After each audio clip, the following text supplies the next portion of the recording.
Alright guys, so there's this sudden interest in you learning photography and somehow you feel that you've mastered the basics online or from someone or from a teacher or God knows where, and you feel it's time to get your new camera. And this is 2020. It can be super overwhelming. There's so many cameras out there, and I was lucky. I got help from a friend, a true brother of mine. He helped me to narrow down my search, and I ended up getting an ideal camera for myself.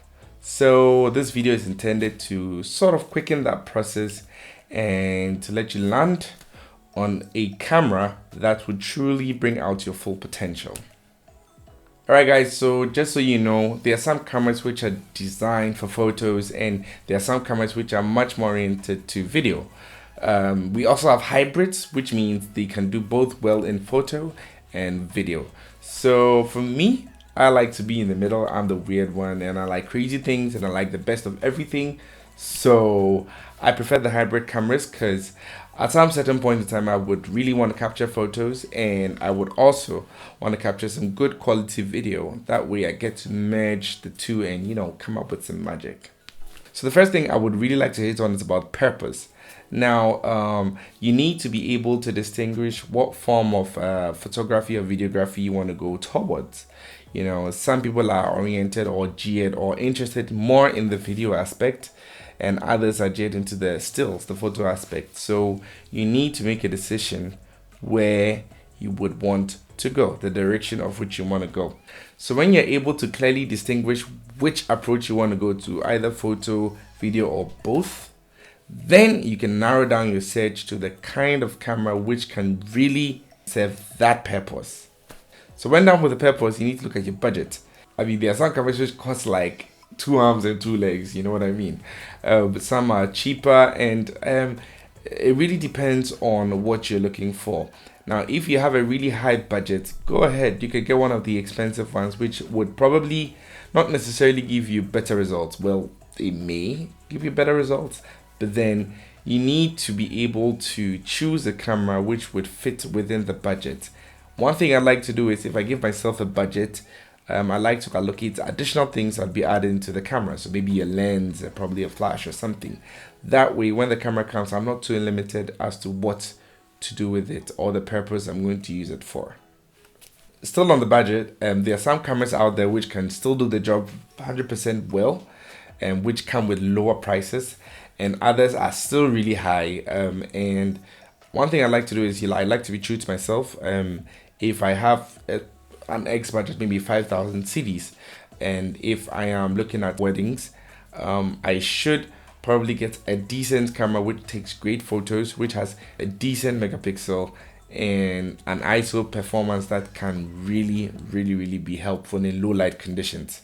So in that case, I need to narrow down. I need to close my eyes to the video aspect and just stick with photo. It really helps narrow down the whole search. Okay, so the next thing is functionality. I like to look at it in two folds. First off, I need to know whether the camera will be easy to use, whether I will be comfortable with it, and the second part is whether I can work with the content created from the camera. Now there are some cameras which let's switch to video here. There are some cameras which shoot 4K resolutions and 8K resolutions. So if you have such a camera like that, do you have the capacity to work on the content you're creating with the camera? Take for instance, you're using a laptop. Maybe it may not be able to edit the 4K content you're shooting.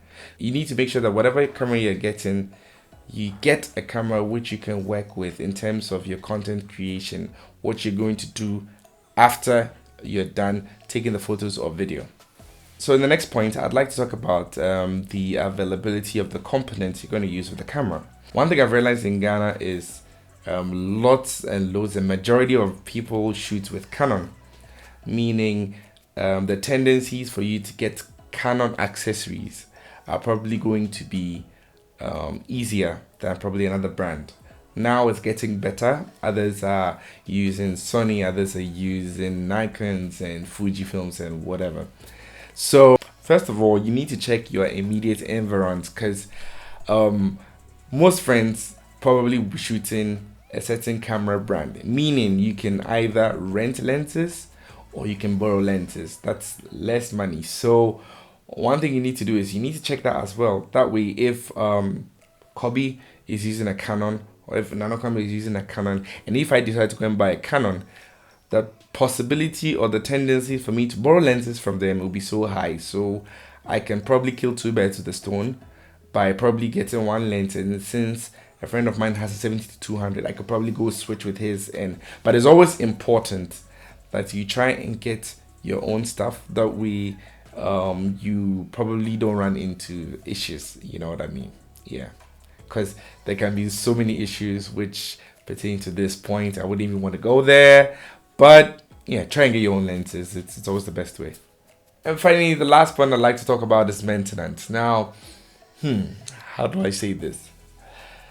You see, most cameras definitely would develop faults, okay?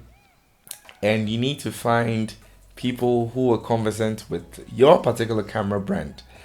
And sometimes it's really interesting because here in Ghana, you send the camera out, they'll be like, oh, there's not a problem, you can do it, you can fix it. And the camera comes, it's never the same. So you really need to be able to sort of check and see, ask people, ask those who shoot that, oh, I'm buying a Nikon, and if you have issues with it, can you fix it? Can it be fixed here? Do I need to send it outside? These are questions you should be asking yourself, because I mean, it's a machine. It's highly likely that it may spoil. It may probably not be your fault, but then you may have a fault in it and you would want to have it checked. So I think it's really important to also check that and know your camera dealers as well. Sometimes these dealers can recommend people who can fix the cameras for you. So with the current camera I have, I've not really run into any issues yet. But I do know a certain repairer who is pretty good at cameras in general. So if I happen to have an issue with anything, even with my flashes, so far I've sent him 2 flashes. One came back, the other, only God knows. If you have the power to send the camera outside to be fixed, which I would encourage, you're good to go. But if you have to fix it here, please look for someone who is really good at what he knows or she knows, and your camera will be fixed in one piece, and hopefully it will be as good as new. So guys, these are just a few points that I managed to decipher for you guys, and it's really, really annoying when you spend so much money on a tool just to realize that that tool is not really going to give you what you want. So you really need to be sure, super sure of these things. And there are a ton of reviews online on YouTube that you can narrow down your searches, read about, just read, watch the videos, just get enough info before you purchase your camera, because money is really, really hard to come by. So I can't really afford to make certain mistakes as other people do. So it's really, really important to me to do a lot of research before I invest my money into something like a camera, because they are expensive. They are super expensive. But once you're able to get it, you would really be impressed with what you can do. Alright guys, these are just a few guidelines to look out for when you are actually purchasing a camera in 2020. Now, there are a zillion cameras out there, and luckily they're getting better and better. So the technology is advancing one way or another. So I think now is really a time for you to just sit down, research, get the best camera of your choice, and hopefully it gets to do what you want it to do in future. Alright guys, so it was nice talking to you once again. Please do take care of yourselves. Leave a comment below, ask me anything, just feel free, ask me anything about photography, and hopefully I don't know what I'll do. Probably maybe I'll just I'll throw out a question out there and see what videos you guys want me to do about photography or videography, and yeah, we'll take it from there. Alright guys, so please don't forget to like, subscribe, and give me a thumbs up, and don't forget to share, because this really helps me to get my groove on and give you so much content which is in this brain of mine, I think. Yeah, so guys, it was really nice talking to you. Stay safe, stay sharp as usual, and I will see you in the next video.